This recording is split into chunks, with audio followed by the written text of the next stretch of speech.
Kijiji cha Muono, sehemu ya 43.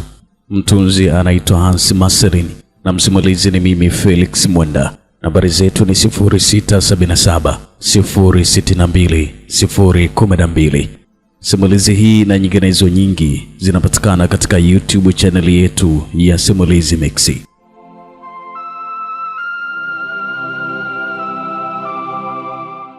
Sehemu ya 42 tulisha pale ambapo mara baada ya misiba miwili kupita, Bimshamu alikuwa na mpango mwingine mwanae Salama. Kilichoendelea, karibu sana katika sehemu hii ya 43.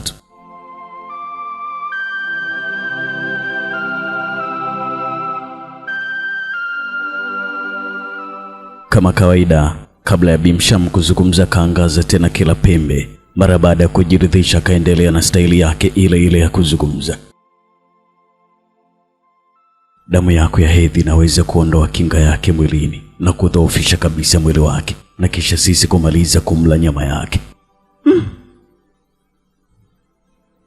Mama, nifanyaje? Unaweza kumwekea kwenye maji au chakula anachokipenda sana kula.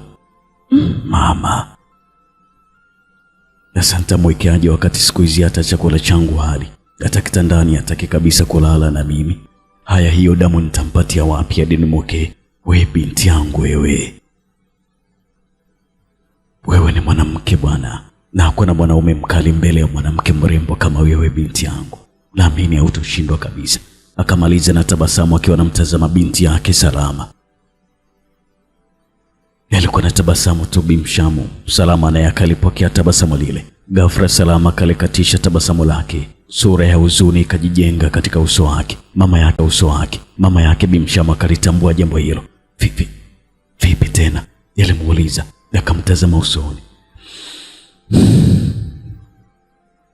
Mama, hivyo umeshafikiria kuhusu kukisambaratisha kile kichwa? Maana siku zinaenda na ni hatari sana kwetu mama. Bimshamu akaangalia chini kabla ya kunyanyua uso wake na kisha kujibu, naomba niachie mimi hilo swala, na kuhusu kukiangamiza kichwa ni mtihani huo. Ngoja, nina njia nyingine ya kuliangamiza lile jitu. Njia gani mama? Ninaijua mimi, utaifahamu tu mwanangu. Bimshamu kaliachia tabasamu lake huku akiwa anaendelea kusuka ukili wake pale chini. Upande wa pili, Selunga mara baada ya kuzipata taarifa kwamba babu yake aliyekuwa akimpatia tiba na kinga ameuawa, akaamua kwenda kwa mganga. Hakutaka kabisa kuchelewa kufanikisha swala hilo, kwa sababu alikuwa anajua fika kwamba kuchelewa kwake ndio kukaribisha kifo chake mapema. Alikuwa anajua vile Selunga, kijana, una matatizo makubwa sana. Ni vile tu Mwenyezi Mungu hajapanga kifo chako kitokee. Ilikuwa ni sauti ya mganga wa kienyeji aliyekuwa anatumia ramli akizungumza ndani ya kiringe chake alichokuwemo Selunga. Selunga kaongeza umakini kuweza kumsikiliza mganga yule. Alikuwa anamsikiliza tu. Na mbaya zaidi, wabaya wako ni watu wa karibu yako kabisa. Selunga akatulia akiwa anamsikiliza mganga kuweza kufahamu ni nani, japo katika moyo wake alikuwa ameshawahisi kwamba ni mama mkwe wake. Alikuwa ameshahisi vile. Mganga akaendelea, mke wako akiwa anashirikiana na mama mkwe wako ndio wabaya wako, na wanataka wakutoe kafara. Akayetoa macho kwa mshangao akiwa anamtazama mganga, bali kwa nastaajabu Selunga. Nilikuwa nashangaa sana kusikia vile. Mganga, sio kwamba umekosea.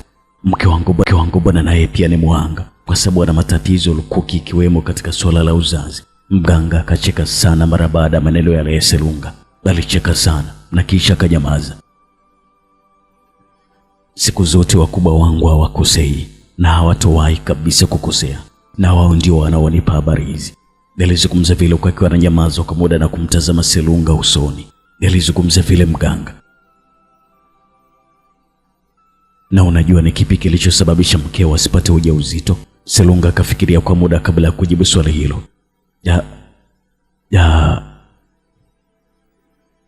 Nadhani mganga, ni swala la muda tu. Mungu ndiyo mpaji wa watoto. Unazungumzia Mungu? Hiyo ni vita ya Ngunye Nloyombi Nsoloni. Unamaanisha vitu vilivyopo tumboni mwa mkeo ndivyo vinazuia uwezekano wake kupata mimba? Mkeo ni mchawi, na muda mfupi mbeleni atakuwa ni mchawi mkubwa sana mara baada ya kukudondosha wewe. Na hivi ninavyozungumza na wewe, wapo kwenye mchakato huo tayari. Selunga alishtuka sana mara baada ya maelezo yale ya mganga. Alishtuka sana Selunga. Mganga aliupeleka mkono wake wa kulia pembeni yake na kisha kuchukua usinga wake. Akasimama akiwa ameushikilia mkononi. Akasogea karibu kabisa na tambara jekundu lililokuwa limefungwa ukutani. Alisogea pale mganga. Pengine ninapozungumza maneno haya wanaweza kusema kwamba anayatoa kichwani mwangu.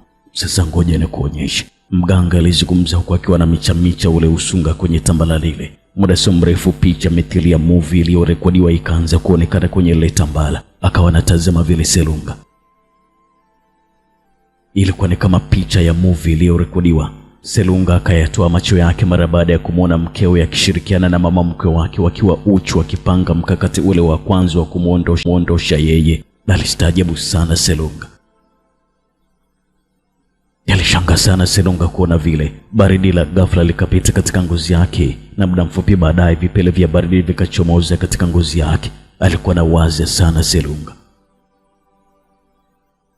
Jamaa kweli kikulacho kikongoni mwako. Kweli mke wangu ni mchawi. Akajikuta akijisemea kipindi anaangalia ile TV ya asilia. Mganga kamicha tena usinga wake na TV ile ikazima. Bilizima ile TV. Alimicha tena na kisha TV ikazima. Ngoja kwanza mganga. Nimemwona kama Zinduna hapo. Selunga alizungumza akiwa na mamuru mganga rejeshi tena ile TV. Mganga akacheka sana huku akirudi chini kuketi. Alikuwa anacheka tu. Akaketi pale chini.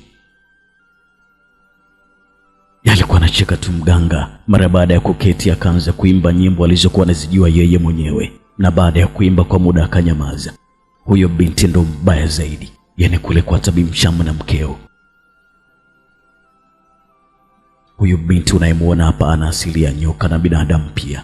Ni mbaya na ni hatari zaidi. Selunga alishtuka sana mara baada ya maneno yale. Akabaki ameduaa. Kumbukumbu za nyuma zikarejea katika kichwa chake. Alianza kukumbuka jambo Selunga. Mara baada ya kifo cha Mudi kutokea, maiti ikiwa ndani kabla ya kutangaza kwa watu, Selunga alikuwa amekaa faraga akiwa anateta jambo na Shamsa pamoja na Zinduna. Walikuwa wamekaa faraga. Dada, inaonekana usalama wa hapa hamna tena. Yani sikufichi kabisa. Hata kifo cha Midosho pia kimenipa wasiwasi mkubwa sana. Kwa hivyo dada, nakushauri sana. Wewe pamoja na wajomba zangu mkapate kinga kwa mtaalamu. La sivyo mtakwisha. Zinduna aligeuza uso wake akiwa anamtazama Selunga. Lakini Selunga hakupata wasiwasi wowote kwa sababu hakujua kabisa kwamba Zinduna naye alikuwa kundini. Alikuwa anakumbuka vile Selunga. Sasa kaka, tunafanyaje wakati hata waganga wenyewe siwajui? Sijawahi hata kwenda mimi maisha yangu yote. Itakuwaje? Niachie mimi. Hebu niachie mimi kwanza. Kuna babu yangu huyo ni kiboko sana ambaye hata mimi pia ananitibu. Lazima atawasaidia tu. Ngoja mazishi yapite nikaongea naye tuangalie utaratibu wa kwenda nye.